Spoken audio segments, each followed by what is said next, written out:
बिस्मिल्लाहिर्रहमानिर्रहीम। अस्सलाम वालेकुम डियर स्टूडेंट्स, मैं हूं प्रोफेसर अज़मत अली और आप देख रहे हैं मेरा चैनल मैथ्स फॉर यू। बेटा उम्मीद करता हूं आप सब खैर आफियत से हैं। आपको पास्ट पेपर सीरीज़ में वेलकम करता हूं।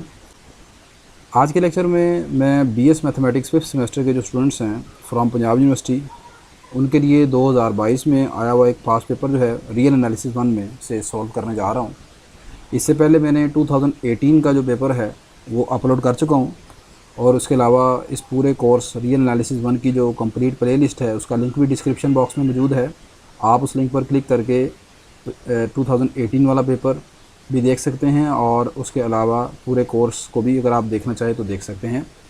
तो स्टार्ट करते हैं अपने क्वेश्चन नंबर 1 से। क्वेश्चन नंबर 1 आपका इस पेपर में ये है कि आपका शॉर्ट क्वेश्चन था ये, और आपने 5 शॉर्ट क्वेश्चन करने हैं, हर क्वेश्चन के 6 नंबर हैं। तो ये सेक्शन आपका 30 मार्क्स का है। क्वेश्चन में आपको एक सीक्वेंस गिवन है जिसकी nth टर्म गिवन है xn = -1 की पावर n/n² + 1। आपने यहाँ पर जोन सी चीज़ें मालूम करनी है। उसमें पहली चीज़ है आपने इस सीक्वेंस का सुप्रीमम मालूम करना है, फिर आपने यहाँ पर इसका इन्फीमम मालूम करना है, फिर तीसरी चीज़ ये है कि सीक्वेंस की आपने लिमिट मालूम करनी है, और आखिरी चीज़ ये है कि आपने ये दिखाना है कि ये सीक्वेंस की बाउंडेडनेस को चेक करना है आपने। तो मैं यहाँ पर जो तरीकाकार इस्तेमाल करूँगा वो ये है कि मैं इस सीक्वेंस की कुछ टर्म यहाँ पर मालूम करूँगा और उन टर्म से एक सेट बना लूँगा, और उस सेट से मैं सुप्रीमम और उस सेट का इन्फीमम मालूम करूँगा। जो सेट का सुप्रीमम और इन्फीमम निकलेगा वही इस सीक्वेंस का सुप्रीमम और इन्फीमम होगा। तो मैंने लिखा जी कि let a be the set consisting on the terms given of given sequence. तो ये इस सीक्वेंस की टर्म आ गई जिसका नाम मैंने x1 x2 up to x6 तक 5-6 टर्म यहाँ पर मालूम कर लेता हूँ, ताकि सीक्वेंस की टर्म्स के मतलब मुझे कुछ आइडिया हो सके कि सीक्वेंस की टर्म कैसी हैं। सीक्वेंस आपके पास है xn = -1 की पावर n/n² + 1। जब आप यहाँ पर n की जगह 1 पुट करेंगे ये आएगा -1 की पावर 1/1² + 1। तो इसकी पहली टर्म आ जाएगी -1/2। फिर आप यहाँ पर n की जगह 2 पुट करेंगे, अगली टर्म आएगी 1/5। फिर आप n की जगह 3 पुट करेंगे, आंसर बनेगा -1/10। फिर 1/17। फिर इसकी 5वीं टर्म का आंसर आएगा -1/26, और फिर छठी टर्म का आंसर आएगा 1/37। कुछ 5-6 टर्म आप मालूम कर लें ताकि आपको सीक्वेंस की टर्म्स के मतलब उनका बिहेवियर का मतलब पता चल जाए। अब मैंने इसको अपनी आसानी के लिए या आपको दिखाने के लिए इस सीक्वेंस की टर्म को पॉइंट्स में कन्वर्ट कर लिया। ये आपके पास पहली टर्म आ गई -0.5। 1 को 5 पर डिवाइड करेंगे 0.20 हो जाएगा। 1 को 10 पर डिवाइड करेंगे -0.1 आ गया। 1 को 17 पर डिवाइड करें अप्रॉक्सीमेटली आंसर 0.059 आ गया राउंड करके। इसी तरह ये डिवाइड कर लें तो ये 2 टर्म मज़ीद आ गई आगे। आप यहाँ पर देख सकते हैं कि इस सीक्वेंस की हर टर्म जो है वो 1/5। इस सीक्वेंस में देखें सबसे आपके पास जो इस सीक्वेंस का हर नंबर जो है वो 0.20 से छोटा है, ठीक है। बाकी जितने भी नंबर आगे आ रहे हैं वो आप देखें कि नेगेटिव पॉजिटिव टर्म चल रही हैं, लेकिन पॉजिटिव के लिहाज से सबसे बड़ा नंबर जो है वो है 1/5 यानी 0.20। आप जानते हैं किसी सेट का सुप्रीमम से मुराद क्या होता है? किसी सेट के सुप्रीमम से मुराद ये होता है ऐसा रियल नंबर जो उस सेट के हर नंबर से बड़ा हो। मैं कहूँगा कि एक रियल नंबर m जो है वो a का सुप्रीमम है सेट a का। अगर सेट a के हर नंबर x के लिए x जो है वो लेस देन इक्वल होना चाहिए इस m से, ठीक है। तो ऐसी सूरत में m को हम यहाँ पर सेट a का सुप्रीमम बोलते हैं। तो आपने देखा कि यहाँ पर सेट a का हर नंबर 0.20 यानी 1/5 से छोटा है, तो लिहाजा इस सेट का सुप्रीमम 1/5 है। नेक्स्ट हमने मालूम करना है इस सेट का इन्फीमम। तो आप जानते हैं कि एक रियल नंबर m को आप सेट a का इन्फीमम कहेंगे अगर m जो है वो इस मरतबा सेट a के हर नंबर से छोटा या बराबर हो जाए। तो ऐसी सूरत में आप m को इन्फीमम कहते हैं, ग्रेटेस्ट लोअर बाउंड। तो यहाँ पर आप देखें कि ये -0.5 जो है वो ऐसा नंबर है जो इस सेट a के हर नंबर से छोटा है या ज़्यादा से ज़्यादा अपने आप के बराबर है। तो लिहाजा यहाँ पर इस सेट का जो इन्फीमम है वो -0.5 आएगा, ठीक है जी। तो सुप्रीमम जो है वो 1/5 यानी कि 0.20 है, और इसका इन्फीमम जो है वो है आपके पास -1/2 जो इस सेट के हर नंबर से क्या है छोटा है। तो ये आपने सुप्रीमम और इन्फीमम मालूम कर लिए। नेक्स्ट आपने मालूम करना है इसकी लिमिट को। तो लिमिट निकालने के लिए मैंने लिखा by taking limit on both sides, limit n approaches infinity, इधर भी लिमिट अप्लाई कर दी -1 की पावर इन्फिनिटी। अब -1 की पावर इन्फिनिटी जो है वो आपके पास इसके आंसर होंगे +-1 के बराबर। +-1 कैसे आएगा, जब आप फर्ज करें कि आपकी जो इन्फिनिटी है वो इवन नंबर वाली है, यानी कि अगर आप देखें यहाँ पर n की जगह कोई इवन नंबर पुट करेंगे पावर में, तो आंसर बनेगा -1 की पावर इवन नंबर अगर हो तो आप यहाँ पर इसका आंसर देखेंगे वो बनेगा +1 के बराबर।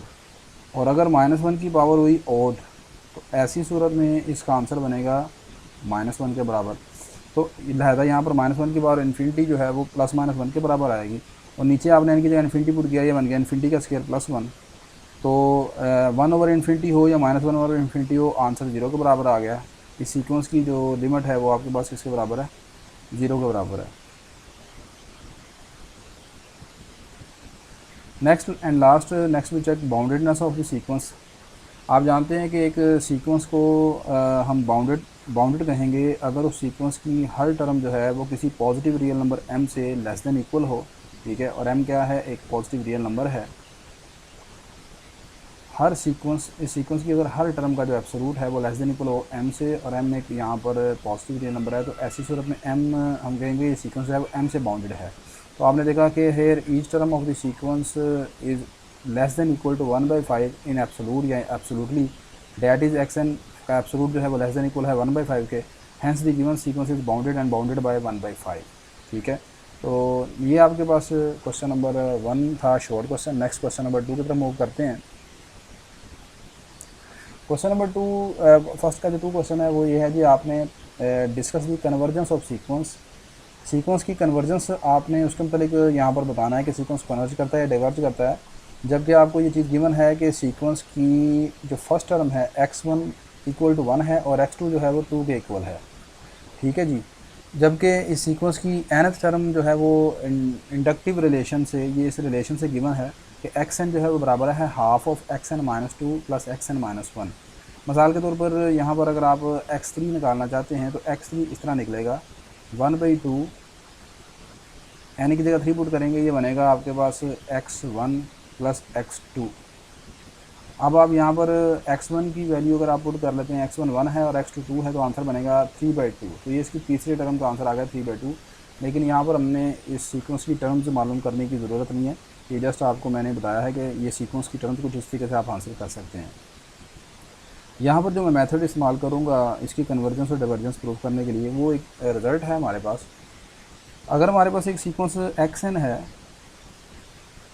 और इस सीक्वेंस की 2 कंसेक्टिव टर्म के दरमियान का जो डिफरेंस का एब्सोल्यूट है, यानी ये जो चीज़ है, अगर ये लेस देन इक्वल हो 1/2 की पावर n से, अगर कोई सीक्वेंस जो है वो उसकी टर्म्स के दरमियान ये खासियत है कि उसकी 2 कंसेक्टिव टर्म का जो डिफरेंस का एब्सोल्यूट है वो छोटा है 1/2 की पावर n से, तो ऐसी सूरत में ये जो सीक्वेंस xn होता है वो कॉशी सीक्वेंस होता है।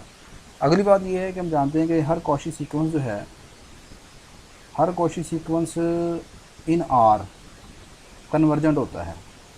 तो लास्टली अगर यहाँ पर मैं ये चीज़ पहले प्रूफ करूँगा कि xn+1 - xn जो है वो लेस देन इक्वल है 1/2 की पावर n-1 से। इसके बाद मैं एक रिज़ल्ट लिखूँगा कि हर वो सीक्वेंस जो इस तरह के क्राइटेरिया को फुलफ़िल करता है उसे कॉशी सीक्वेंस कहते हैं। और अगली चीज़ ये है कि Cauchy sequence in real number R set वो हमेशा कन्वर्जेंट होता है। तो एट दी एंड में ये प्रूव कर दूँगा कि ये जो सीक्वेंस है ना हमारे पास xn, ये कन्वर्जेंट है। तो मैं लिखने लगाऊँ, firstly we shall prove by principle of mathematical induction the that xn+1 - xn जो है वो लेस देन इक्वल है 1/2 की पावर n-1 से। तो मैथमेटिकल इंडक्शन के मुताबिक सबसे पहले आप जानते हैं कि हमने स्टेटमेंट को n = 1 के लिए चेक करना होता है। तो फॉर n = 1, जब आप n की जगह 1 पुट करेंगे, कहाँ पर पुट करना है, आपने यहाँ पर पुट करना है। तो यहाँ पर पुट करेंगे, ये बन जाएगा x2 - x1। इधर भी आप n की जगह दूसरी साइड पुट करेंगे, तो n की जगह 1 पुट करेंगे 1/2 की पावर 0। तो ये चीज़ बन जाएगी 1/2 की पावर 0, और इधर x2 - x1 बन गया 2 - 1, 1 का एब्सोल्यूट 1 आ गया। तो अब 1/2 की पावर 0, 2 की पावर 0 कितना होता है, 1 ही होता है। तो 1 लेस देन इक्वल टू आ गया 1 के, तो ये बात दुरुस्त है या गलत है? बात दुरुस्त है। ये है 1 लेस देन और इक्वल टू, तो इक्वल टू 1 के है, ये बात दुरुस्त हो गई। आगे मैंने लिखा 10 for n is equal to 1 C1, यानी पहली कंडीशन जो है मैथमेटिकल इंडक्शन की वो दुरुस्त हो गई। अगली चीज़ आप जानते हैं कि स्टेटमेंट को हमने N is equal to k लिए दुरुस्त मान लेते हैं। Suppose that the statement is true for n is equal to k, n is equal to k लिए ये बात दुरुस्त है। अब N is equal to k लिए बात दुरुस्त होने का क्या मतलब है?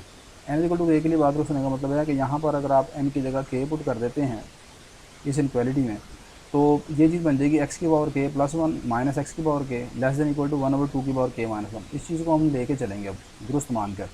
तो ये चीज़ बन गई एक्स की पावर के प्लस 1 माइनस एक्स की power k less than equal to 1/2 की power k minus 1। Now we will show that the statement is also true for n is equal to k. अब हम ये प्रूफ करेंगे कि ये जो स्टेटमेंट है N is equal to k लिए दुरुस्त है। तो N is equal to k plus 1 के लिए सॉरी दुरुस्त है। तो N is equal to k plus 1 के लिए दुरुस्त होने का मतलब क्या है? N is equal to k plus 1 के लिए दुरुस्त होने का मतलब ये है कि आपका ये देखें यहाँ पर लिखा हुआ है मैंने x n plus 1 minus x n, इसको मैंने दिखाना है ये लेस देन इक्वल होना चाहिए 1/2 की पावर एन माइनस 1 से। अब मैं कह रहा हूँ कि ये statement n is equal to k plus 1 के लिए दुरुस्त है, तो फिर एन की जगह अगर के प्लस 1 पुट कर दूँ तो ये बन जाएगा एक्स की पावर के प्लस 2, इधर पुट कर दूँगा एन की जगह के प्लस 1, ये बन जाएगा x k plus 1 less than equal to, इधर एन की जगह के प्लस 1 पुट करेंगे तो ये बनेगा 1/2 की पावर के। तो मेरा टारगेट ये है, इस मतलब मैंने ये चीज़ दिखानी है कि x k plus 2 minus x k plus 1 less than equal आना चाहिए 1/2 की पावर के से। नहीं जी, अब यहाँ पर मैंने इसकी लेफ्ट हैंड साइड यानी ये जो चीज़ है उसको कंसीडर कर लिया एक्स की पावर के प्लस 1 माइनस एक्स की पावर के x k plus 2 minus x k plus 1। अब इसकी वैल्यू लगा दी। अब इसकी वैल्यू कहाँ से लेके गई देखें, हमारे पास जो सीक्वेंस गिवन है उसमें है एक्स एन बराबर है x n minus 1 plus x n minus 2/2। कहाँ पर गिवन है? ये चीज़ गिवन है यहाँ पर, ये देखें ये है एक्स एन बराबर है 1/2 एक्स की power n minus 2 plus x की पावर एन माइनस 1, ये चीज़ आपको गिवन है। तो मैंने इस डेफिनेशन को इस्तेमाल किया, तो यहाँ पर इसकी वैल्यू निकालनी है इस सारी चीज़ की। अब इस सारी चीज़ की वैल्यू कैसे निकलेगी? मैं यहाँ पर ये जो चीज़ गिवन है इसमें आपने क्या करना है, एन की जगह ये इस सारी चीज़ नहीं, सॉरी ये जो पहला हिस्सा है, यानी कि मैंने यहाँ पर सिर्फ इतने हिस्से की पहले वैल्यू निकालनी है एक्स के प्लस 2 को। एक्स के प्लस 2 निकालने के लिए मैं यहाँ पर एन की जगह के प्लस 2 पुट कर देता हूँ। जब यहाँ पर एन की जगह के प्लस 2 पुट करूँगा ये बनेगा एक्स के प्लस 1, आगे आएगा एक्स के ओवर 2, और ये जो सेकंड टर्म है इसकी, ये सेकंड टर्म वैसे के वैसे लिख दी मैंने। अब नेक्स्ट मैंने यहाँ पर एलसीएम टेक कर लिया, तो एलसीएम लिया तो ये आ गया x k plus 1 plus x के माइनस 2 एक्स के प्लस 1। अच्छा, ये वाली टर्म जो है फर्स्ट और लास्ट टर्म जो है वो एक्स के प्लस 1 और माइनस 2 एक्स के प्लस 1, ये बन जाएगा माइनस एक्स के प्लस 1, और ये आ गया एक्स के। अच्छा, अब ये चीज़ सारी आ जाएगी, पीछे बना था एक्स के इस तरफ था और यहाँ पर एक्स के प्लस 1 है। आप जानते हैं कि ए माइनस बी का एब्सोल्यूट हो या बी माइनस ए का एब्सोल्यूट हो, ये दोनों हमेशा आपस में क्या होते हैं, हमेशा बराबर होते हैं। तो ये दोनों बराबर हो गए, इसको मैंने इस तरह लिख लिया। अब उसके बाद यहाँ पर ये सारी चीज़ बाई यूजिंग वन से आप वन ये थी आपके पास कि आप ये मान कर आए थे कि x k plus 1 minus x के ये जो है वो छोटा है, लेस देन इक्वल है 1/2 की पावर के प्लस 1 के, ये आपने सपोज किया था, ये बाई यूजिंग 1 था। तो इस सारे की जगह मैंने उठाकर लगा दिया कीमत इसकी 1/2 के माइनस 1 की। 1/2 को अंदर मल्टीप्लाई कर देंगे, यहाँ पर 2 की पावर 1 है, यहाँ पर 2 की पावर के माइनस 1 है। अगर बेस एक जैसी हो तो आप जानते हैं पावर ऐड हो जाएंगी, तो पावर ऐड होगी तो 2 की पावर के बन जाएगी। और यही आपने दिखाना था, this statement is also true for n is equal to k plus 1। Hence by the mathematical induction the statement is true for all n, तमाम नेचुरल नंबर के लिए ये बात दुरुस्त है।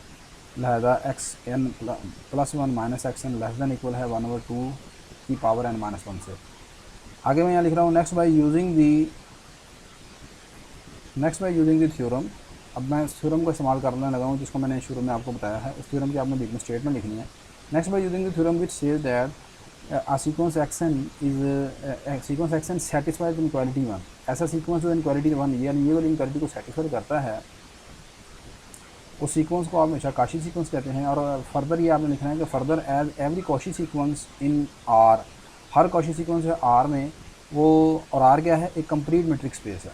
कंप्लीट मैट्रिक्स स्पेस वो होती है जिसमें हर कॉची सीक्वेंस कन्वर्ज करता है। तो मैंने लिखा कि further as every Cauchy sequence in R is always convergent. तो लिहाजा आपका गिवन सीक्वेंस जो है वो कॉची सीक्वेंस है, और कॉची सीक्वेंस में चूँकि कन्वर्ज कर गया, hence the given sequence converges.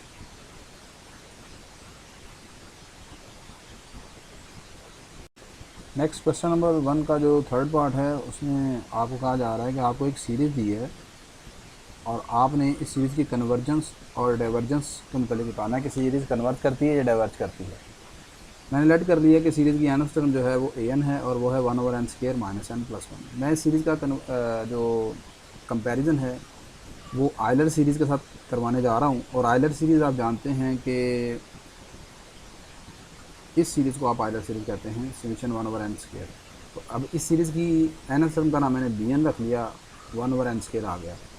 अब यहाँ पर मैं जो टेस्ट इस्तेमाल करूँगा वो है जी लिमिट कंपैरिजन टेस्ट। तो a n over b n निकाला, तो ए एन आपके पास है 1/n² - n+1 और बी एन आपके पास है 1/n²। इसको इस पर डिवाइड कर दिया, ए एन को बी एन के ऊपर, रेसिप्रोकल ले लिया, ये आ गया n²/n² - 1। नोमिनेटर और डिनोमिनेटर को n² से मैं डिवाइड करवा देता हूँ and taking limit and approaching infinity, और फिर बाद में मैंने लिमिट ले ली। वी हैव n² से डिवाइड करवाया नोमिनेटर डिनोमिनेटर को, तो ये सारी चीज़ बन गई आपके पास 1/1 - 1/n + 1/n²। अब यहाँ पर आप लिमिट अप्लाई कर देंगे, अभी का 1/∞ + 1/∞ का स्क्वायर। अब आप जानते हैं कि 1/∞ जो है वो 0 होता है, ये सारी चीज़ 0 हो जाएगी। फाइनल आंसर आपके पास ये आ जाएगा 1 के बराबर। अब 1 0 के बराबर नहीं है, तो लिमिट कंपैरिजन टेस्ट ये कहता है सिंस आवर सिलेक्टेड सीरीज़, ये हमारी सिलेक्टेड सीरीज़ जो है वो थी Euler series, that is a convergent series. और हमेशा आयलर सीरीज़ आप जानते हैं हमेशा कन्वर्ज करती है। फर्दर हेयर यहाँ पर जो लिमिट का आंसर आया वो 0 के बराबर नहीं आया। सो बाय लिमिट कंपैरिजन टेस्ट के मुताबिक आपकी गिवन सीरीज़ कन्वर्ज करती है। लिमिट कंपैरिजन टेस्ट ये कहता है कि अगर ये जो रेशो है, ये रेशो का आंसर 0 के बराबर ना आए और जो डिनोमिनेटर में ये वाली जो सीरीज़ है ये कन्वर्ज कर रही हो, तो फिर गिवन सीरीज़ ए एन वो भी कन्वर्ज करेगी। ठीक है, तो आपने देखा कि बी एन कन्वर्जेंट सीरीज़ है, आंसर रेशो का 0 के बराबर नहीं आया, तो लिहाजा ए एन कन्वर्ज करेगी। ये लिमिट कंपैरिजन टेस्ट की डेफिनेशन है। नेक्स्ट आपका क्वेश्चन नंबर 1 का फोर्थ पार्ट है, वो कह रहा है जी आपसे कि आपने यहाँ पर कंटिन्यूटी और डिफरेंशिएबिलिटी के मतलब बात करनी है। फंक्शन आपको गिवन है एफ फंक्शन है आर से आर की तरफ, और फंक्शन आपके पास है एक्स साइन 1/x। जब आपका x नॉट इक्वल टू 0 है तो फिर फंक्शन का ये वाला हिसाब ने उठाना है, और अगर x 0 के बराबर है तो ये आपने फिर हिसाब उठाना है, ये फिर ये 0 के बराबर है।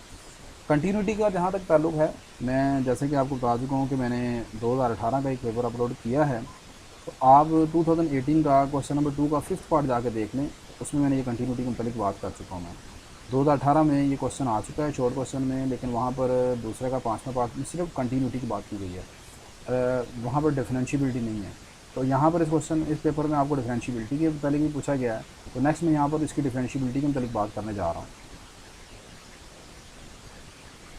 Next which check differentiability.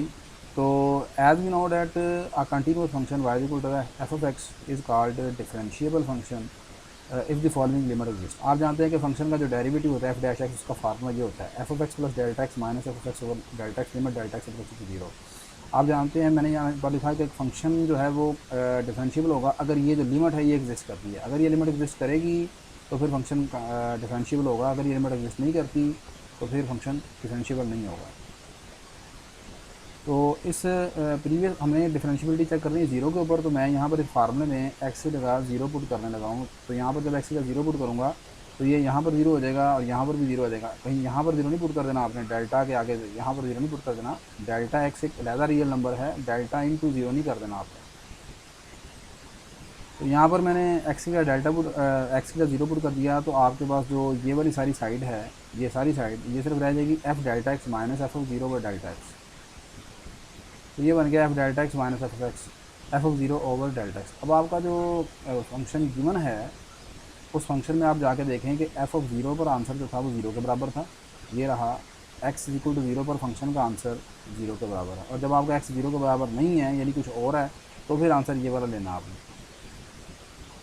यही मैंने किया। जब यहाँ पर एफ ऑफ 0 की वैल्यू लगाने की बारी आई है इसकी, तो इसकी जगह मैंने लिखा 0, और जब एफ ऑफ डेल्टा एक्स की बारी आई है तो फिर मैंने लिखा delta x into sine 1 over delta x.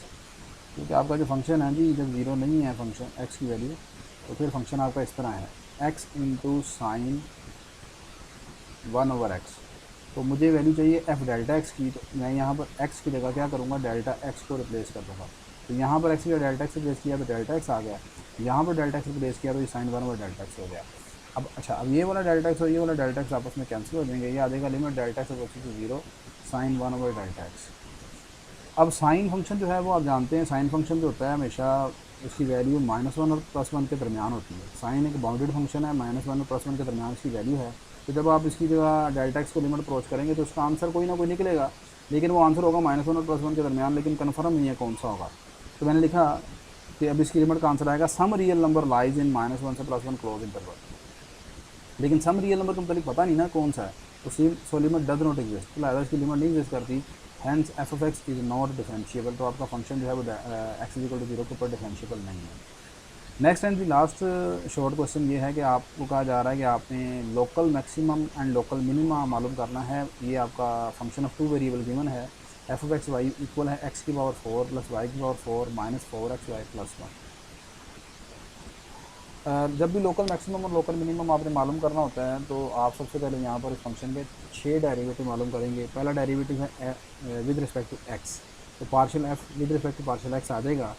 यहाँ पर ये फंक्शन है, आप इसका एक्स क्लास से डेरिवेटिव ले लेंगे तो ये एक्स की बार 4x क्यूब आ जाएगा। फिर आप यहाँ पर इसका डेरिवेटिव लेंगे, इस टर्म का तो ये 0 हो जाएगा क्योंकि आप पार्शियल डेरिवेटिव ले रहे हैं। तो यहाँ पर एक्स अगली टर्म का डेरिवेटिव लेंगे तो एक्स क्लास से ये बचेगा सिर्फ -4y। तो पार्शियल डेरिवेटिव पहला निकल आएगा 4x क्यूब -4y। फिर इसी x का मिक्स डेरिवेटिव निकालना है आपने, y क्लास से इसका डेरिवेटिव ले y क्लास से इसका डेरिवेटिव लेंगे, इस वजह का -4। फिर इस x का दोबारा x क्लास से डेरिवेटिव ले लें तो वो बन जाएगा 12x²। आई होप कि आपको पार्शियल डेरिवेटिव निकालने आते हैं। नेक्स्ट यहाँ पर अब इसका फंक्शन का आपने y क्लास से डेरिवेटिव ले लेना है, तो y क्लास से पार्शियल डेरिवेटिव निकालेंगे, आ जाएगा 4y³ -4x। फिर इस y का दोबारा x क्लास से डेरिवेटिव ले लेंगे, आ जाएगा -4। फिर y का y क्लास से डेरिवेटिव ले लेंगे, आ जाएगा 12y²। यहाँ पर आप दोबारा डेरिवेटिव लेंगे 12y² आ जाएगा। 6 डेरिवेटिव आपने निकाल लिए हैं। अब क्रिटिकल पॉइंट कैसे निकालते हैं? क्रिटिकल पॉइंट आप जानते हैं हमेशा जब भी निकालने हैं आपने, तो पहले जो सिंगल डेरिवेटिव आपने निकालने हैं ना, उनको आपने 0 के इक्वल पुट कर दिया, इसको भी 0 के इक्वल पुट कर दिया, इसको भी 0 के इक्वल पुट कर दिया। आपने आपका जो ये एफ एक्स निकला था partial derivative of x with respect to x, वो था 4x³ -4y। जब मैंने इसको 0 के इक्वल पुट किया, दोनों साइडों पर 4 से डिवाइड करा दिया और यहाँ से y की वैल्यू निकाली, y इक्वल टू x³ आ गया। इसे क्वेश्चन नंबर 1 कह दें। फिर आप जब partial derivative of f with respect to y, इसको 0 के इक्वल पुट करेंगे, आ जाएगा 4y³ -4x इक्वल टू 0। यहाँ भी 4 से डिवाइड करवा दिया जाएगा, y³ -x इक्वल टू 0। यहाँ पर अब आप y की वैल्यू पुट कर दें, y की वैल्यू कितनी है, x³ है, तो यहाँ पर आप y की जगह x³ पुट कर देंगे, आ जाएगा x³ का क्यूब -x।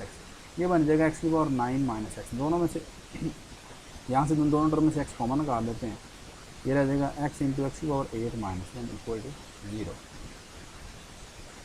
यहाँ से x इक्वल टू 0 लगा, टर्म आ जाएगी, एक टर्म आ जाएगी x की पावर 8 -1।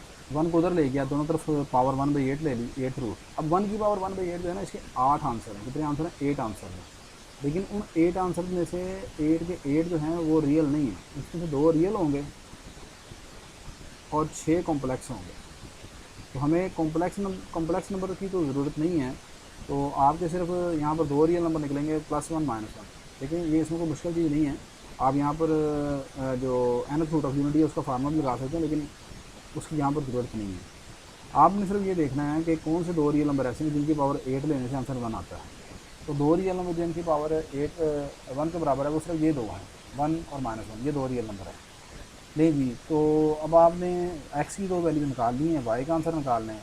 जब आपका x 0 है, y किसके बराबर है, y पीछे निकाला था आपने x³ के बराबर। ये क्वेश्चन नंबर 1 से ये रहा y आपका x³ के इक्वल। यहाँ पर अब आप x की जगह 0 पुट कर देते हैं, तो x की जगह 0 पुट करेंगे तो y 0 आ जाएगा। फिर आप x की जगह 1 पुट करेंगे तो y 1 आ जाएगा। फिर आप x की जगह -1 पुट करेंगे तो y -1 आ जाएगा। तो आपको यहाँ पर 3 क्रिटिकल पॉइंट निकल आएंगे। Hence the critical points are, एक हो गया 0 0, एक हो गया 1 1, एक हो गया -1 -1। आगे आपने चेक करना है इनकी नेचर को। नेक्स्ट भी check nature of each critical point. Critical point की नेचर चेक करनी है। नेचर से मुराद के आपने बताना है कि इनमें से कौन कौन सा पॉइंट मैक्सिमम पॉइंट है, कौन सा मिनिमम पॉइंट है। ये होता है नेचर। पहले मैंने ऐड 0 0 पर चेक किया। अब नेचर चेक करने के लिए मुझे सबसे पहले चाहिए डिस्क्रिमिनेंट डी का फार्मूला यहाँ पर होगा AC - B का स्क्वायर।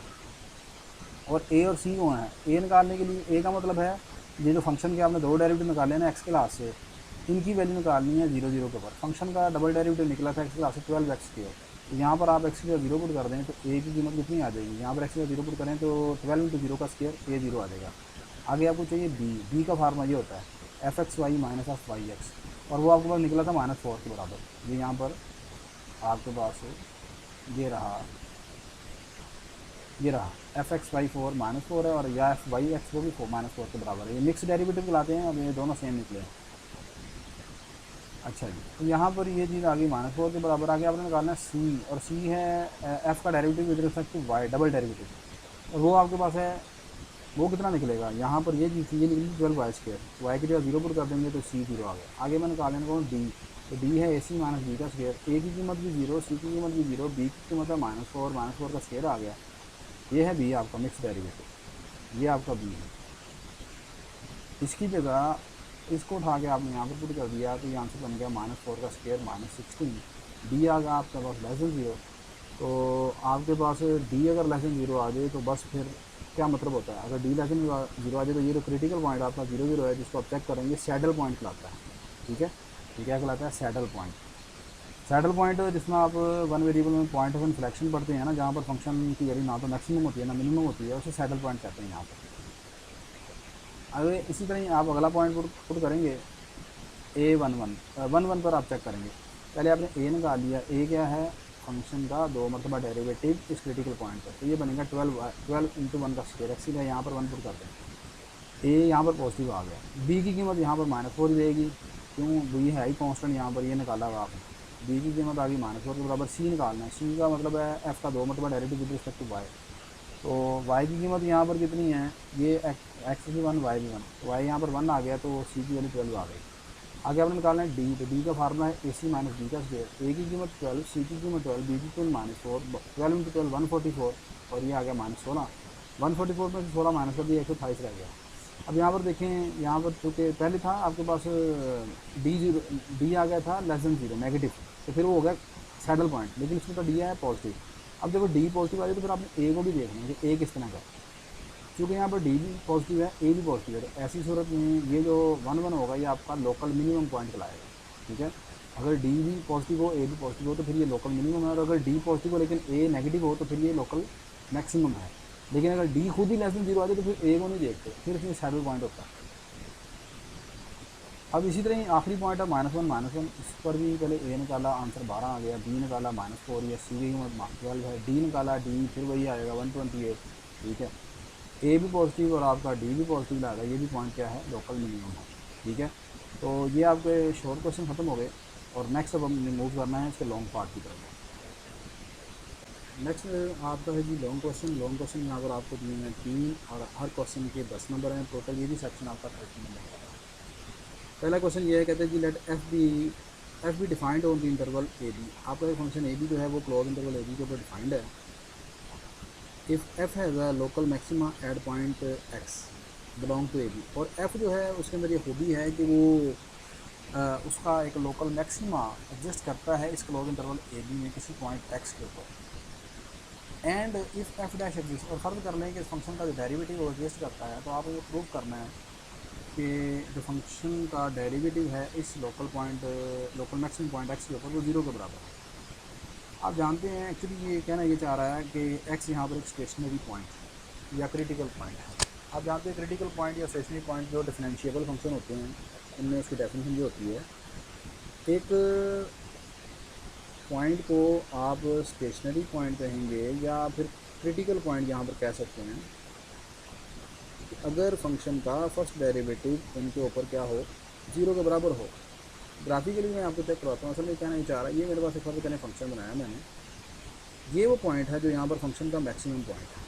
ठीक है, इस फंक्शन के मैक्सिमम पॉइंट के ऊपर आपके पास जो एक्स के ऊपर फंक्शन का डेरिवेटिव यहाँ पर अगर आप मालूम करें ना, यहाँ पर अगर आप फंक्शन का फर्स्ट डेरिवेटिव इस पॉइंट पर मालूम करें तो एफ डैश एक्स जो है वो क्या होगा, 0 के बराबर आएगा। ठीक है, ये आपने प्रूफ करना है कि फंक्शन का first derivative at this point जो है वो 0 के बराबर आएगा। और ये एक्चुअली आपका है जी स्टेशनरी पॉइंट, और स्टेशनरी पॉइंट के ऊपर की ज्योमेट्रिकल इंटरप्रिटेशन ये होती है कि अगर आप यहाँ पर इसके ऊपर एक टेंजेंट ड्रा करेंगे तो टेंजेंट हमेशा एक्स एक्सिस के पैरेलल आएगा, ये हमेशा एक्सिस के पैरेलल होगा। ठीक है, अब हमने खैर इस चीज़ को प्रूफ करना है। क्या प्रूव करना है कि x यहाँ पर एक मैक्सिमम पॉइंट है और मैक्सिमम पॉइंट के ऊपर फंक्शन का जो फर्स्ट डेरिवेटिव 0 के बराबर है। तो प्रूव करने के लिए मैंने कर लिया, लेट कर लिया कि एप्सिलॉन एक पॉजिटिव रियल नंबर है सच दैट। अब मुझे बताएं कि अगर एप्सिलॉन एक पॉजिटिव रियल नंबर है, अगर मैं x में से एप्सिलॉन को माइनस कर दूँ तो x माइनस एप्सिलॉन बड़ा होगा या x बड़ा होगा? आप कहेंगे जाहिर सी बात है कि x बड़ा है x माइनस एप्सिलॉन से। अच्छा, अगर मैं x में एप्सिलॉन को प्लस कर लूँ तो अब मुझे बताएं x बड़ा होगा या x प्लस एप्सिलॉन बड़ा होगा? जबकि एप्सिलॉन पॉजिटिव, तो आप कहेंगे जाहिर सी बात है कि x छोटा हो जाएगा इसमें, तो x प्लस एप्सिलॉन से। आप बिल्कुल ठीक कह रहे हैं।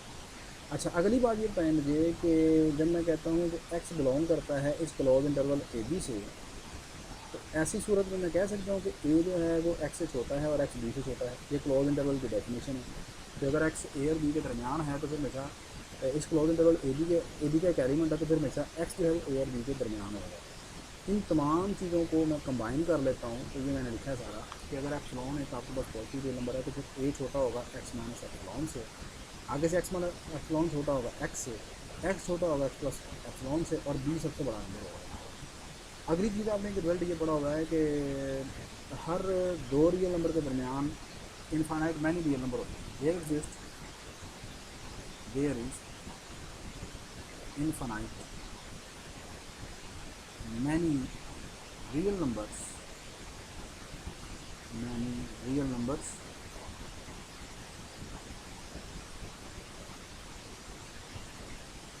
Between two reals. दो रियल के दरमियान इनफाइनाइट मैनी रियल होते हैं। तो मैंने लेट कर लिया कि फिर t एक रियल नंबर है इन दोनों के दरमियान, x माइनस एप्सिलॉन और x के दरमियान।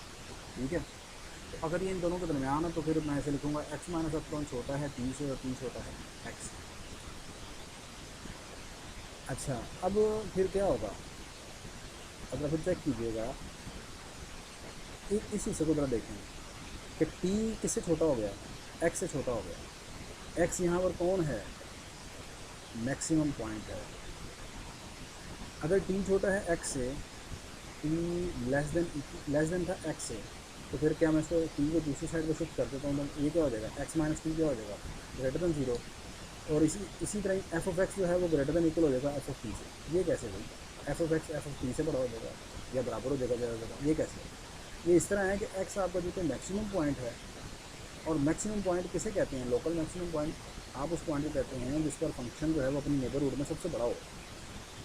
देखिए जी, यहाँ पर ये पॉइंट एक्स है आपका, ये सबसे मैक्सिमम पॉइंट है। तो फिर पक्की बात है कि अपने इर्द गिर्द अपनी नेबरहुड में इसके ऊपर फंक्शन की वैल्यू जो एफ ऑफ एक्स निकलेगी वो हमेशा अपने इर्द गिर्द तमाम वैल्यू से क्या होगी? बड़ी होगी या ज़्यादा से ज़्यादा सिर्फ बराबर हो सकती है। तो यही मैंने लिखा कि एफ ऑफ एक्स जो है वो एफ ऑफ टी से ग्रेटर दैन इक्वल होगा। एफ ऑफ टी को मैं दूसरी साइड पर ले लेता हूँ, ये बनेगा F of x minus f of T. ये भी पॉजिटिव बन जाएगा, ये भी पॉजिटिव है, दोनों को डिवाइड कर देंगे तो ये आ जाएगा f of x minus f of t x minus t. ऊपर है greater than equal to 0, non negative भी इसको पॉजिटिव पर डिवाइड करेंगे तो आंसर क्या आ जाएगा? Greater than equal to 0। देखिए, जब आप कोई चीज़ मैं कहता हूँ एक्स ग्रेटर दैन इक्वल है 0 से और वाई है सिर्फ ग्रेटर दैन 0 से, तो जब मैं कहूँगा एक्स को जब आप वाई पर डिवाइड करेंगे तो आंसर क्या आएगा? X greater than equal x और y greater than equal to 0। तो उनको डिवाइड कर लिया मैंने, और साथ ही मैंने स्टेप में लिमिट भी ले ली। अब मैंने लिमिट ली तो आप जानते हैं कि ये जो फार्मूला सारा बनता है, अगर आपने पढ़ा है पहले, तो ये सारा फार्मूला है डेरिवेटिव का। डेरिवेटिव का एक फार्मूला तो होता है ना डेल्टा एक्स की फॉर्म में, तो ये भी फार्मूला होता है। तो ये लिख लिया मैंने f dash x greater than equal to 0। मैंने ये प्रूव करना है इक्वल टू 0 है, इसे मैंने 1 कह दिया। अब अगली चीज़, अगर आपका जो टी है, सिमिलरली फिर दोबारा देखें, पहले मैंने टी लिया था इन दोनों नंबरों के दरमियान, x minus epsilon less than x है। अब अगर फर्क करें टी आपका इन दोनों के दरमियान है, टी कोई भी रियल नंबर हो सकता है ना। आप यहाँ पर खाली अगर टी नहीं लेना चाहते तो आपसे T1 लिख लें, ठीक है। और अगली मतलब जो इन दोनों के दरमियान टी लेना, आप उसका नाम T2 रख लें। अगर आपको ये मुश्किल, ये अगर किसी को डाउट है आपको कि भाई एक ही टी है वो दोनों के दरमियान कैसे आ सकता है, मैंने सिर्फ नाम रखा है, आप नाम बदल दें, आप इसका नाम T1 कर दें, इसका नाम T2 कर दें।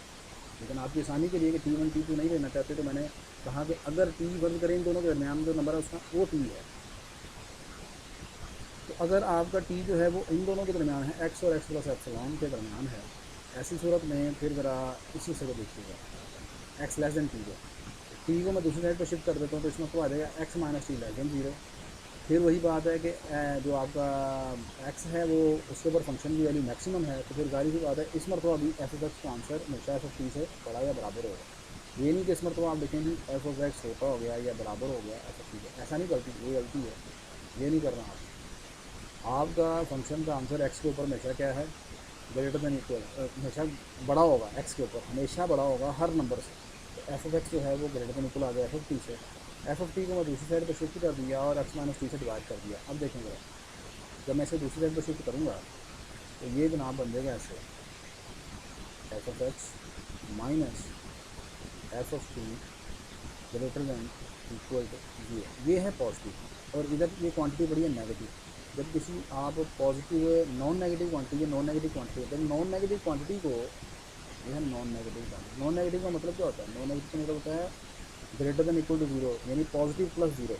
जब किसी नॉन नेगेटिव क्वांटिटी को आप नेगेटिव क्वांटिटी पे डिवाइड करते हैं तो आंसर क्या बनेगा final, less than equal to zero. ये इस मतलब आ जाएगा f of x minus f t over x minus t less than equal to zero. Not by taking limit, limit ले ली मैंने, लिमिट ली तो फिर ये जो सारा फार्मूला है, फिर ये एफ डैश एक्स का फार्मूला, ये आ गया f dash x less than equal to zero.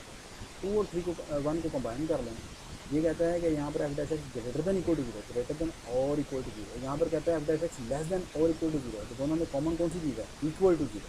वो है बड़ा है या बराबर है, ये है छोटा है या बराबर जीरो का, तो दोनों में कॉमन कौन सी चीज़ होगी, इक्वल टू जीरो। यही हमने प्लेस करना है। नेक्स्ट आपका क्वेश्चन नंबर 3 है। क्वेश्चन नंबर 3 में आपसे कहा जा रहा है कि आपको प्रूव करना है, prove that a Cauchy sequence of real number is bounded. आपने प्रूव करना है कि Cauchy sequence of real number bounded है और एक एग्जांपल देनी है, give an example of bounded sequence. एक सीक्वेंस की एग्जांपल देनी है जो बाउंडेड हो लेकिन कॉची ना हो। तो इसके प्रूफ के लिए, इसके सोल्यूशन के लिए मैंने लिखा है, आपने मेरा लेक्चर नंबर 17 देख लेना है, chapter number 2 sequence and series. मैं इस लेक्चर का जो है वो लिंक भी डिस्क्रिप्शन बॉक्स में रख दूँगा और ऊपर मैं ये क्वेश्चन नंबर 3 भी लिख दूँगा ताकि आपको पता चल जाए कि ये लिंक किस क्वेश्चन का है। अगली चीज़, ये जो लेक्चर नंबर 17 है ना, इसमें मैंने 2 थ्योरम प्रूफ करवाए। आपने जो फिल वक्त क्वेश्चन में आपका जो थ्योरम है वो पहला, इस लेक्चर का पहला थ्योरम है, उसमें मैंने प्रूफ किया। आप लेक्चर ओपन करेंगे तो आपको पता चल जाएगा। अगली चीज़ ये है कि ये सीक्वेंस आपकी एग्जांपल देनी चाहिए कि सीक्वेंस आपका होना चाहिए बाउंडेड। तो आप लेट कर लें कि एक्स एन जो है ना वो आपके पास है कि ये सीक्वेंस है x N equal to 1/n। इस सीक्वेंस को ले लें, ठीक है, और इस सीक्वेंस को आप डिफाइन कर लें वेयर, आपका जो सीक्वेंस है ना वो इस तरह डिफाइन कर लें where x n open interval से आर की तरफ आप डिफाइन कर रहे हैं। आप देख लेंगे ये सीक्वेंस है ना, ये आपके पास 0 पर अनडिफाइंड है, ठीक है, 1 के ऊपर डिफाइंड है। मैंने ओपन इंटरवल के, आप 1 को चाहे शामिल कर सकते हैं यहाँ पर करना चाहें, लेकिन मैंने चले 0 से 1 ओपन इंटरवल ले लिया, 0 को निकाल दिया। अब ये जो मेरा सीक्वेंस है, ये सीक्वेंस जो है वो मेरे पास बाउंडेड है। बाउंडेड क्यों है, ये सीक्वेंस बाउंडेड इसलिए है कि इस सीक्वेंस की हर टर्म का जो आंसर है ना 1 से छोटा है। आप एन की जगह 1 पुट करेंगे, पहला आंसर निकलेगा 1, 2 पुट करेंगे आंसर आएगा 0.5, 3 पुट करेंगे 0.33। तो इस ये सीक्वेंस हो गया बाउंडेड। अब उसने कहा ये सीक्वेंस बाउंडेड तो है लेकिन ये दिखाना है कि ये कॉची नहीं है।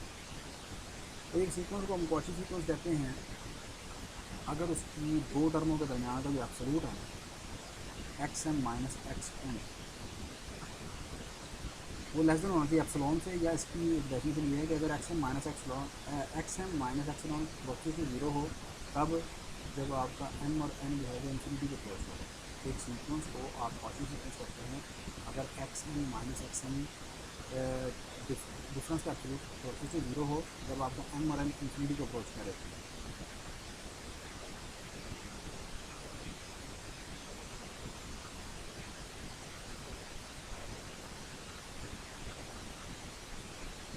यहाँ पर देखिए आपके पास x n minus x n क्या निकलता है, एक्स एन निकलेगा 1/n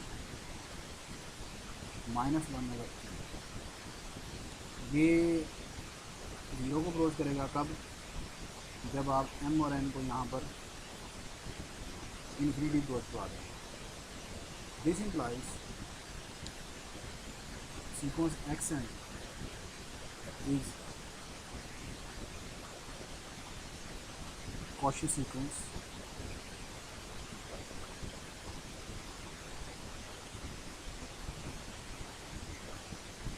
लेकिन ये कॉची सीक्वेंस किस में है, ये कॉची सीक्वेंस है आर में। ये कन्वर्ट करता है, ये सीक्वेंस कन्वर्ट कर रहा है जीरो को। कैसे बोला आप इस सीक्वेंस की कन्वर्जेंस सीक्वेंस की क्या डेफिनेशन की है, आपने कन्वर्जेंस जब करना हो, सीक्वेंस की कन्वर्जेंस को पहले चेक करना हो तो कैसे चेक करते हैं। एक सीक्वेंस को आप कहेंगे कन्वर्जेंस सीक्वेंस है, अगर इसमें एन की जगह उसकी एन की जगह इन्फिनिटी पुट करेंगे, सीक्वेंस की एन चरण में, सीक्वेंस की एन चरण में एन की जगह इन्फिनिटी पुट करेंगे, 1/n आंसर बनेगा जीरो के बराबर। तो ये सीक्वेंस कन्वर्ट कर रहा है जीरो को, उसकी लिमिट जीरो है, लेकिन जीरो आर में तो बिलोंग करती है, जीरो आर में तो है, लेकिन जीरो आपके इस ओपन इंटरवल में नहीं है। तो यही इसने कहा था कि आपने दिखाना है कि सीक्वेंस वो बाउंडेड हो, लेकिन वो कॉशी नहीं होना चाहिए। तो आगे आपने लिखना this implies x and the Cauchy sequence in are but not in 0 1, लेकिन इस ओपन इंटरवल में कॉशी नहीं है, because x n is x n converges to 0,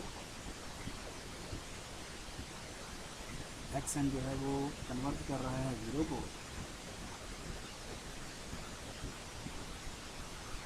but आपका जो जीरो है वो इस ओपन इंटरवल से बिलोंग नहीं करता। ये एग्जांपल आपने लेना है। मैं ये एग्जांपल अपने प्रीवियस लेक्चर में ऑलरेडी पहले डिस्कस कर चुका हूँ काफ़ी डिटेल से। तो आपने मैंने बताया कि मैंने इस पूरे कोर्स की जो कंप्लीट प्लेलिस्ट है उसका लिंक भी डिस्क्रिप्शन बॉक्स में रखा हुआ है, आप उस लिंक पर क्लिक करके तमाम लेक्चर को देख सकते हैं। और दूसरा ये कि ये वीडियोज़ अगर आपके लिए हेल्पफुल होती हैं तो बेटा मेरी वीडियो को आप लाइक किया करें, शेयर करें, अपने दूसरे दोस्तों को बताएँ। नेक्स्ट अब मूव करने लगा हूँ मैं इस पास पेपर के क्वेश्चन नंबर 4 की तरफ। काफ़ी लेंथी क्वेश्चन दिया हुआ ये इसमें, ठीक है, मतलब पूरे पेपर में सबसे लेंथी क्वेश्चन यही है।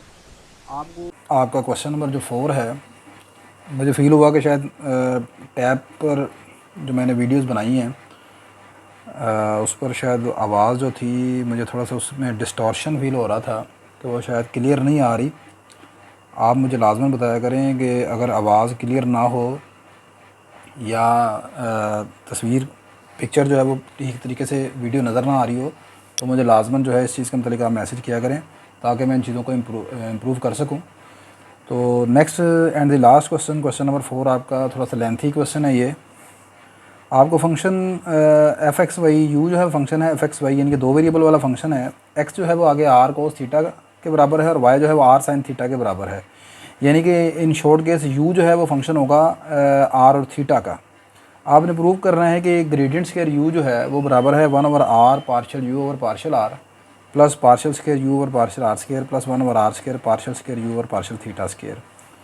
Left hand side gradient square u का फार्मूला आप जानते हैं, ये होता है partial square u over partial x square plus partial square u over partial y square. ये हमारी लेफ्ट हैंड साइड है। मैं राइट हैंड साइड को सॉल्व करूँगा और मैं ये आंसर लेके आऊँगा। इसको मज़ीद आगे तो सॉल्व नहीं किया जा सकता लेफ्ट हैंड साइड को। राइट हैंड साइड में सबसे पहले यहाँ पर मुझे जो ये पार्शियल डेरिवेटिव नज़र आ रहे हैं, partial u over partial r और partial u over partial theta, मैंने लिखा कि firstly we will find partial u over partial r और partial u over partial theta. तो partial u over partial r किस तरह मालूम करूँगा, यहाँ पर मैंने ये एक ट्री डायग्राम बनाई है, इसकी मदद से आपको फार्मूला याद रखने में आसानी होगी। देखें यहाँ पर यू जो है वो शुरू में दो वेरिएबल का फंक्शन है एक्स और वाई का, बाद में एक्स जो है वो आर और थीटा का फंक्शन है और वाई भी आर और थीटा का फंक्शन है। इसका मतलब आपका यू जो है वो फाइनली फंक्शन हो जाएगा आर और थीटा का। अब मैंने partial u over partial r का फार्मूला बनाना है, तो स्टार्टिंग में यू जो है वो एक्स पर डिपेंड कर रहा था, यू एक्स पर डिपेंड कर रहा है, तो ये आ गया partial u over partial x, और आगे एक्स किस पर डिपेंड कर रहा है आर के ऊपर, तो ये आ गया partial x over partial r. फिर आगे चलें, फिर दोबारा यू जो है वो डिपेंड कर रहा है वाई के ऊपर, और फिर आ गया वाई आगे किस पर डिपेंड कर रहा है आर के ऊपर। यहाँ पर ये गलती नहीं करनी है आपने कि ये लिखा मैंने partial u over partial x, फिर आप कहें जी आगे एक्स जो है वो आर पर तो डिपेंड करता है लेकिन थीटा पर भी तो डिपेंड कर रहा है, तो मैंने यहाँ पर थीटा क्यों नहीं लिखा। थीटा वाला फार्मूला नीचे आ रहा है। अभी फ़िलहाल मैंने आर के लासे फार्मूला बनाना है, तो मैं सिंपल यहाँ पर लिखूँगा partial u over partial x into partial x over partial r.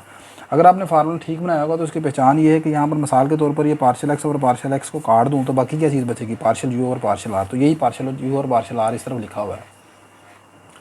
अच्छा नेक्स्ट अब यहाँ पर मुझे partial x over partial r की वैल्यू चाहिए। एक्स आपके पास था, देखें यहाँ पर आर को थीटा के बराबर, तो अगर आप इसका थीटा के लासे आर के लासे डेरिवेटिव ले लें, तो आर के से डेरिवेटिव लेंगे तो ये आर का डेरिवेटिव 1 हो जाएगा और कोस थीटा बच जाएगा बाकी आपके पास। पार्शियल डेरिवेटिव आपने लेना है यहाँ पर, और पार्शियल डेरिवेटिव में आर के लिहाज से जब आप डेरिवेटिव लेंगे तो थीटा कांस्टेंट हो जाएगा। तो ये partial x over partial r का डेरिवेटिव आ गया कोस थीटा। ये partial u over partial x को मैंने एज इट इज़ वैसे नीचे लिख दिया। आगे चलें, ये आ गया partial u over partial y as it is, और आगे वाई का आर के लिहाज से डेरिवेटिव आ गया साइन थीटा, क्योंकि वाई आपके पास किसके बराबर है, आर साइन थीटा के। तो जब आप यहाँ पर आर के लिहाज से डेरिवेटिव लेंगे 1 हो जाएगा, बाकी साइन थीटा रह जाएगा आपके पास। इसे मैंने क्वेश्चन नंबर 1 कह दिया। नेक्स्ट मैंने लिखा जी कि नेक्स्ट अब मैंने दोबारा फार्मूला बनाया partial u over partial theta के लिहाज से। वो पहले यू को डिवाइड करूँगा, यू का डेरिवेटिव लूँगा एक्स के लिहाज से, पर आगे एक्स का डेरिवेटिव आ जाएगा थीटा के लिहाज से। Partial u over partial y into partial y over partial theta. X का लाना है डेरिवेटिव अपने थीटा के लिहाज से। अब एक्स है किसके बराबर, एक्स आपके पास था आर कोस थीटा के लिहाज से। जब आप थीटा आर कोस थीटा के बराबर, जब आप थीटा के लिहाज से डेरिवेटिव इस मरतबा लेंगे तो आर कांस्टेंट कंसीडर होगा, तो ये कांस्टेंट कोफिशिएंट है। कोस का डेरिवेटिव आ गया माइनस साइन, तो ये बन गया माइनस आर साइन थीटा। ये वाली टर्म वैसे ही नीचे लिख ली। फिर उसके बाद वाई का थीटा के लिहाज से डेरिवेटिव लेना है, तो वाई आपके पास बराबर है आर साइन थीटा के। तो थीटा के लिहाज से साइन का डेरिवेटिव हो गया कॉस थीटा, आर वैसे ही आ गया, ये पार्शियल यू और पार्शियल वाई आ गया। इसे मैंने क्वेश्चन नंबर 2 कह दिया।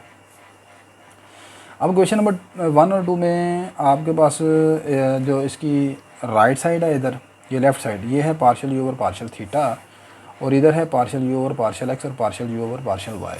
और इसी तरह यहाँ पर भी आपके पास कुछ सिचुएशन ऐसे ही है कि इधर लिखा हुआ partial u over partial r, इधर है partial u over partial x, partial u over partial y. मैंने जो यहाँ प्रूफ करना है उसकी लेफ्ट हैंड साइड में partial u over partial x लिखा हुआ है, 2 मरतबा इसका डेरिवेटिव लेना है।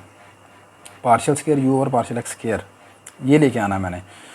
ये लाने के लिए मैं अब क्या करने लगा हूँ, मैंने लिखा कि नेक्स्ट वी सोल्व 1 एंड 2। 1 और 2 से मैं इनकी वैल्यू निकालूंगा, partial u over partial x की और partial u over partial y की। ये जब मेरे पास वैल्यू निकल आएंगी तो फिर मैं इसको दोनों को डिफ्रेंशिएट कर लूँगा दूसरी मरतबा, तो मेरे पास इनका डबल डेरिवेटिव आ जाएगा।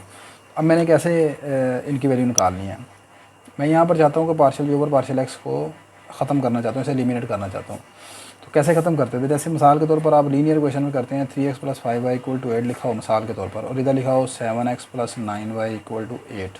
तो आप इन तरह की इक्वेशन को कैसे सॉल्व करते थे, आप क्या करते थे, x का कोफिशिएंट सेम बनाते थे, इसको 7 से मल्टीप्लाई करवा देते थे, इसको 3 से मल्टीप्लाई करवा देते थे, बाद में देन आप सब्ट्रैक्ट कर लेते थे, या अगर ऐड करना तो ऐड कर लेते थे। तो मैंने यही लिखा है।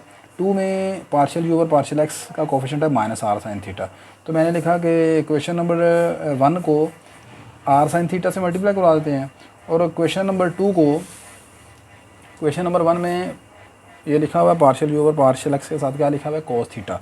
तो क्वेश्चन नंबर 1 को मैं cos थीटा से मल्टीप्लाई करवा रहा हूँ, क्वेश्चन नंबर 1 को cos थीटा से, क्वेश्चन नंबर 2 को cos थीटा से मल्टीप्लाई करवा रहा हूँ, और क्वेश्चन नंबर 1 को r sin थीटा से। आपने इसका कोफिशिएंट देखा r sin थीटा है, तो इसको, इसके कोफिशिएंट को मैंने मल्टीप्लाई करवा दिया क्वेश्चन नंबर 1 से, और क्वेश्चन नंबर 2 को मल्टीप्लाई करवा दिया cos थीटा से। लीजिए अब आप ज़रा गौर से देखें, जब मैं इधर मल्टीप्लाई करवाऊँगा इसको r sin थीटा से, तो ये बेटा मेरे पास बन जाएगा r sin theta partial u और पार्शियल r, ऐसे ही है।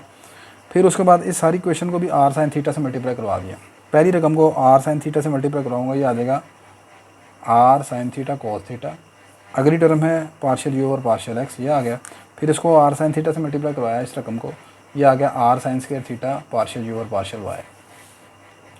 अब उसके बाद आपने क्वेश्चन नंबर जो 2 है, क्वेश्चन नंबर 2 को मल्टीप्लाई करवाना है, ये क्वेश्चन नंबर 2 है, इसको मल्टीप्लाई करवाना है cos थीटा के साथ। ले जी, इसकी ये वाली साइड है पार्शियल यू और पार्शियल थीटा, इसको cos से मल्टीप्लाई करवाया तो ये बन गया cos थीटा पार्शियल यू और पार्शियल थीटा।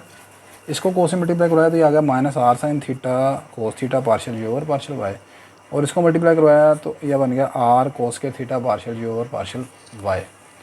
अच्छा, ये वाले टर्म और ये वाली टर्म कैंसिल हो जाएंगी, बाकी क्या रह जाएगा, ये आ जाएगा r sin के थीटा पार्शियल यू और पार्शियल वाई, r cos के थीटा पार्शियल यू और पार्शियल वाई। अच्छा, अब उसके बाद यहाँ पर ये स्क्वायर आएगा,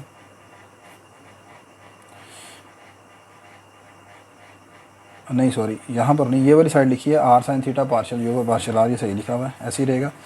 अब इन दोनों में से मैं r sin के थीटा पार्शियल r और पार्शियल यू और पार्शियल वाई कॉमन निकाल लेता हूँ, तो बाकी रह जाएगा sin के थीटा cos के थीटा, वो 1 के बराबर है, तो ये रह जाएगा r इंटू पार्शियल यू और पार्शियल वाई।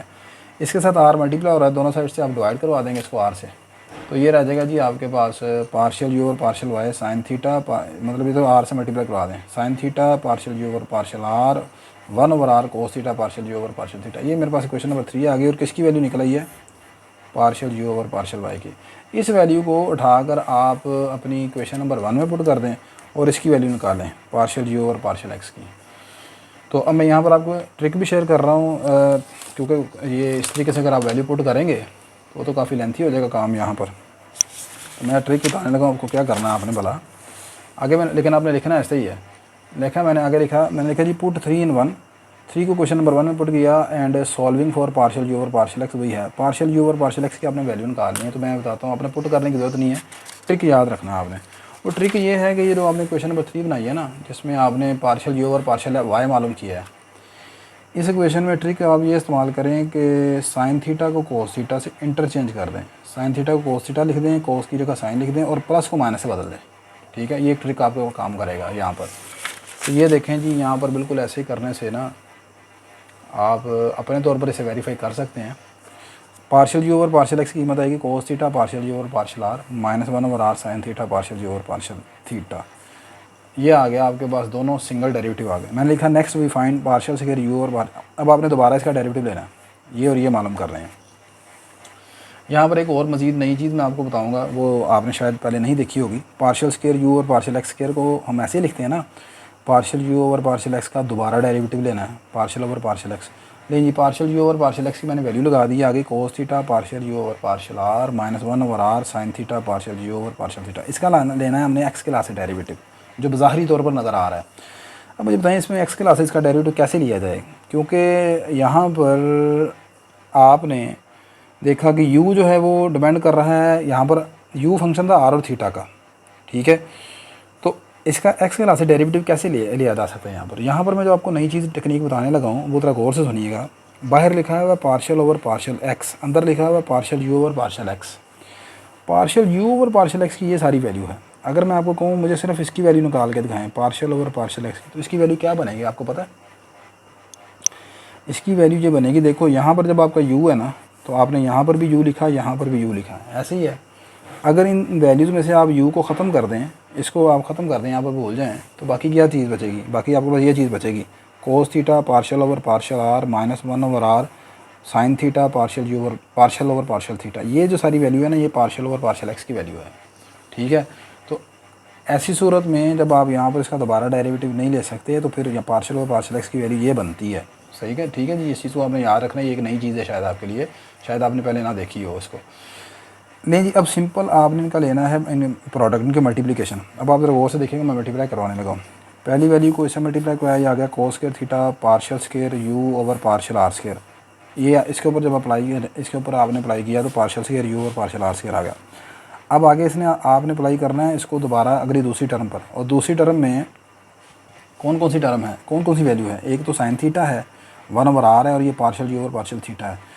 आपने डेरिवेटिव लेना है पार्शियल ओवर पार्शियल आर के लिहाज से, इसको इस तरह मल्टीप्लाई ज़रा करवाएं, ये बनेगा इस तरह cos theta into sine theta, आगे आएगा पार्शियल ओवर पार्शियल आर, और ये आ जाएगा यहाँ पर आपको पता है अंदर 1/r partial u over partial theta. इसको मैं ऐसे लिखूँगा।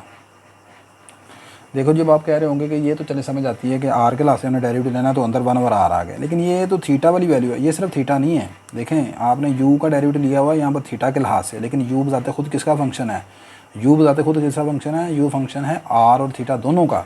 और आपने ये निकाल कर भी देखा था यहाँ पर, जब आपने partial u over partial theta निकाला था तो ये निकाला हुआ है, तो इसमें आर वाली वैल्यूज़ मौजूद हैं। ये देखें आर लिखा हुआ है यहाँ पर पार्शियल यू और पार्शियल थीटा में। तो यहाँ पर ये आपने अप्लाई कर दिया यहाँ पर इन दोनों वैल्यूज़ के ऊपर, इसको 1/r partial u over partial theta के ऊपर। आगे जी अब आपने ये दूसरी टर्म है इसको इसके ऊपर अप्लाई करना है, और ये मैं लिखूँगा जी इस तरह -1/r, आगे आ गया ये वाला साइन थीटा, फिर ये आ गया आपके पास आगे है partial over partial theta into ये आ गया कोस थीटा, और ये आ गया partial u over partial are.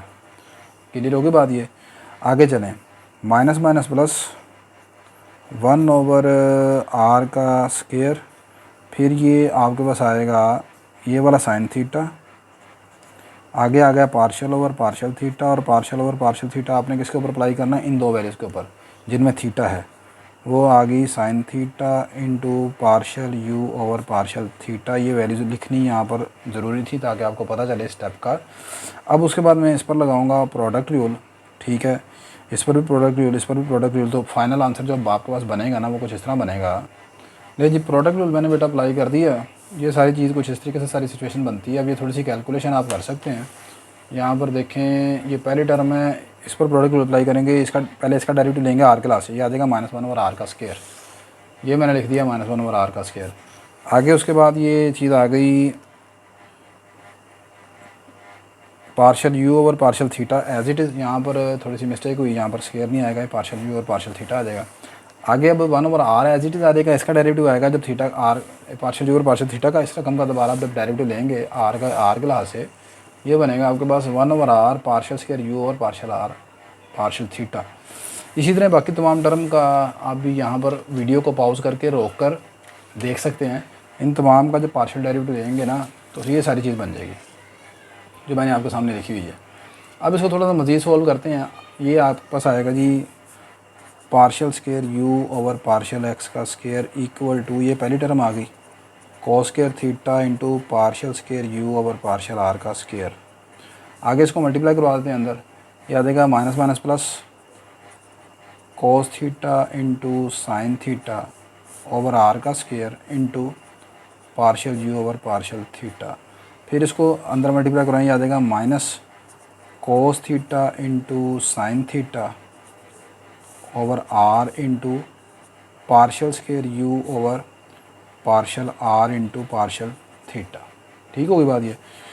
अब ये अगली ब्रैकेट को ओपन मल्टीप्लाई, ये माइनस माइनस प्लस हो जाएगा, plus sine square theta over r into partial u over partial r. अच्छा जी, उसके बाद इसको इससे मल्टीप्लाई करा दिया, ये आ गया minus sine theta into cos theta over r into partial square u over partial theta into partial r. और लास्ट में ये एक वैल्यू बचेगी 1/r स्केयर, इसको अंदर मल्टीप्लाई करेंगे, आएगा 1/r sine theta into cos theta over r का square into partial u over partial theta. और ये आखिर में आएगी 1/r का स्केयर इंटू साइन का square theta into partial square u over partial theta का होल स्केयर। ये तमाम थोड़ी सी कैलकुलेशन लेंथी है, इसलिए तमाम स्टेप बीच में नहीं कर रहा, पहले लिख कर फिर आपको समझाता हूँ ताकि वीडियो की लेंथ पहले ही बहुत ज़्यादा इंक्रीज़ कर गई है, ठीक है, तो इसलिए मजबूरी होती है कि कुछ स्टेप बीच में डायरेक्ट मैं कर जाऊँ। अच्छा, अब यहाँ पर कुछ टर्म आपस में आपने देखनी है कैंसिल होंगी या कुछ प्लस माइनस हो जाएंगी, उसको आप ज़रा देखें। पहली टर्म तो ये एज इट इज़ आ जाएगी आपके पास, partial square u over partial x का स्केयर इक्वल आ जाएगा cos square theta into partial square u over partial r square. आगे यहाँ पर आपने देखना है, ये एक टर्म है partial u over partial theta, ये भी दूसरी टर्म है partial u over partial theta, दोनों टर्म प्लस की हैं। ये आ जाएगा plus 2 sine theta into cos theta over r का square into partial u over partial theta. Clear होगी बात ये। अच्छा, उसके बाद यहाँ पर एक ये वाली टर्म जो जिसमें मिक्स डेरिवेटिव हैं, ये है partial r into partial theta, ये है partial theta into partial r. यहाँ पर जब फंक्शन आपका कंटिन्यूस होता है तो यहाँ पर हम ये ज्यूम कर लेते हैं चलें कि ये दोनों डेरिवेटिव मिक्स डेरिवेटिव आपस में बराबर हैं, यानी आर का थीटा के लास या थीटा का आर के लास डेरिवेटिव दोनों सेम है। तो ये दोनों अगर सेम है तो ये बन जाएगा -2 sine theta into cos theta over r into partial square u over partial r into partial theta. अच्छा जी, ये दोनों टर्म भी कैंसिल हो गई, ये भी टर्म कैंसिल ख़त्म हो गई, एक टर्म ये बच गई आखिर में, plus sine square theta over r into partial u over partial r. ये आपके पास बन गई हैं जी 5 टर्म बनी हैं, ये बन गई हैं 1 2 3 1 2 3 4 एक टर्म, और ये आपको और पाँचवीं टर्म ये आपके पास आ गई 1/r का स्क्वायर साइन स्क्वायर थीटा। 5 का लफ्ज़ इसलिए इस्तेमाल कर रहा हूँ ताकि आपको याद रहे कैलकुलेशन में कि यहाँ पर 5 टर्म आपके तो ये बनेंगी। ठीक होगी बात ये। अच्छा, अब आपने निकालना है, ये हमारे पास निकला है पार्शियल स्क्वायर यू और पार्शियल एक्स स्क्वायर। नेक्स्ट मैंने मालूम करना है पार्शियल स्क्वायर यू और पार्शियल वाई का स्क्वायर। तो यहाँ पर मैं फिर आपको एक ट्रिक बताता हूँ। Next we find partial square u और पार्शियल वाई का स्क्वायर। अब ये कैसे मालूम करना है इसका मैं आपको ट्रिक बताने लगा हूँ, अदरवाइज़ तो ये बड़ा लेंथी हो जाएगा काम। अच्छा, वो जो ट्रिक है ना, वो ट्रिक ज़रा देखें। वो आपने करना कुछ इस तरीके से है कि आपने ना यहाँ पर एक तो ये काम करना है कि जब पार्शियल स्क्वायर यू और पार्शियल वाई स्क्वायर निकालना है तो आपने ये ट्रिक बता रहा हूँ आपको, मैं पेपर में नहीं लिख देना।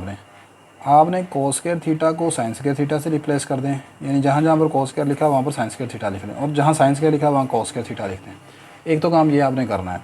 दूसरा ये है कि इस पूरी क्वेश्चन नंबर 4 में आपने कोस थीटा को माइनस कोस थीटा से बदल दें। ये आप काम करेंगे ना जब सारा, तो ये आपकी क्वेश्चन नंबर 5 कुछ ये बन जाएगा आपके पास पार्शियल स्क्वायर यू और partial y square sine square theta partial square u और partial r 2 sine theta cos theta r, यानी ये सारी क्वेश्चन नंबर 5 है। लास्ट स्टेप आपने ये करना है कि 4 और 5 को आप ऐड कर लेंगे। ये हमारे पास 4 है, ठीक है, और ये 5 है। इन दोनों को आप ऐड कर लें तो फाइनल यहाँ पर पीछे लिखा हुआ था 4 में कोस square theta into partial square u और पार्शियल आर स्क्वायर। तो पार्शियल स्क्वायर यू और पार्शियल आर स्क्वायर कॉमन निकालेंगे, उसके साथ पहले यहाँ पर लिखा हुआ है कोस स्क्वायर, अब यहाँ पर लिखा हुआ है साइन स्क्वायर, तो sign square theta plus cos square theta क्या हो जाएगा 1 के बराबर। इसी तरह यहाँ पर बाकी टर्म को भी आप देख सकते हैं। तो फाइनल ये रिज़ल्ट आपके पास आ जाएगा। तो क्वेश्चन थोड़ा सा लेंथी है, बस कुछ एक आधे क्वेश्चन यहाँ पर लेंथी भी हो जाते हैं। हाँ, यहाँ पर एक चीज़ मैं आपको बताता चलूँ कि एक तो तरीकाकार यहाँ पर मैंने आपको ये बता दिया। अगर दूसरा तरीकाकार ये है कि अगर आप फ़र्ज़ करें इसका एक्स क्लास से डेरिवेटिव लेना चाहते हैं तो दूसरी टेक्निक ये है कि partial u over partial x की वैल्यू ये मैंने लगा दी है ना, तो यहाँ पर लिखा है मैंने partial u over partial r, लेकिन ये भी कोई आसान मेथड नहीं है। Partial u over partial r की वैल्यू क्या है, ये लिखा हुआ partial u over partial r, ये निकाला था हमने। तो आप ऐसा करें, यहाँ से partial u over partial r की ये वाली जो वैल्यू है इसको उठा के यहाँ लगा दें, सही है। आगे लिखा है partial u over partial theta, तो उसकी वैल्यू को आप यहाँ पर पुट कर दें, इसको उठा कर partial u over partial theta की वैल्यू को यहाँ पर पुट कर दें इसकी जगह। और उसके बाद पूरी की पूरी चूँकि ये आपकी वैल्यू जो हैं एक्स में थीटा में कन्वर्ट हो जाएंगी, सही है। तो फिर अब आप इसका दोबारा एक्स क्लास से डेरिवेटिव ले सकते हैं यहाँ पर, लेकिन वो भी कोई मेथड आसान नहीं है। मुझे ये वाला मेथड ज़्यादा आसान लगा था तो मैंने इसलिए ये इसको किया है। कुछ क्वेश्चन पेपर में देखें आसान भी हैं, कुछ मुश्किल भी हैं, तो बस मिक्स किस्म का पेपर होता है। आपके लिए सजेशन ये है कि जो उनसा क्वेश्चन आसान होता है, जो पहले आप समझते हैं, आपको एक तो वो क्वेश्चन जो आपको आते हैं वो ज़ाहिर सी बात आप उसे ही फर्स्ट प्रायोरिटी में करेंगे। लेकिन जो क्वेश्चन आपको आता ही नहीं है या क्वेश्चन आते हैं और उनमें से जो क्वेश्चन आसानी से उनका टाइम टेकिंग कम है, वो ठीक है, कम टाइम देंगे, तो आप उनको पहले करें। जो लंबे क्वेश्चन हैं उनको आप थोड़ा सा छोड़ दें, और उन लंबे क्वेश्चन के लिए आप जो आपको क्वेश्चन आसान है और थोड़ा टाइम वो ले रहे हैं, उनमें से टाइम आप बचाएं वहाँ पर, और वो टाइम आप इनके ऊपर स्पेंड करेंगे। तो ये एक छोटी सी बेटा मैंने कोशिश की है आज के पेपर को डिस्कस करने के लिए। आई होप कि आपके लिए ये हेल्पफुल साबित होगा। मेरी ये वीडियो अगर आपके लिए हेल्पफुल है तो बेटा इस वीडियो को आप लाइक करें, शेयर करें, मेरे चैनल को सब्सक्राइब करें, मुझे सजेशन भी दिया करें। अगर कहीं पर आपको किसी किस्म की कोई वीडियो में क्वालिटी में, कोई राइटिंग में किसी किस्म का कोई मसला होता है तो आप मुझे लाजमन बताया करें ताकि मैं इन चीज़ों को इम्प्रूव कर सकूं। मुझे ये भी बताएं कि एक वाइट बोर्ड पर बनी हुई वीडियो आपको ज़्यादा अच्छी लगती है, कॉपी पर बनी हुई ज़्यादा वीडियो अच्छी लगती है, या पेन टैब पर बनी हुई वीडियो ज़्यादा अच्छी लगती है, ठीक है। इन तमाम वीडियोज़ का कंपेरिजन करके मुझे लाजमन बताइएगा। मैं आपके जो मैसेजेस हैं उनका वेट करूँगा। इंशाल्लाह नेक्स्ट लेक्चर में एक नए पेपर के साथ आपके पास हाज़िर होऊंगा। अल्लाह हाफ़िज़ जी।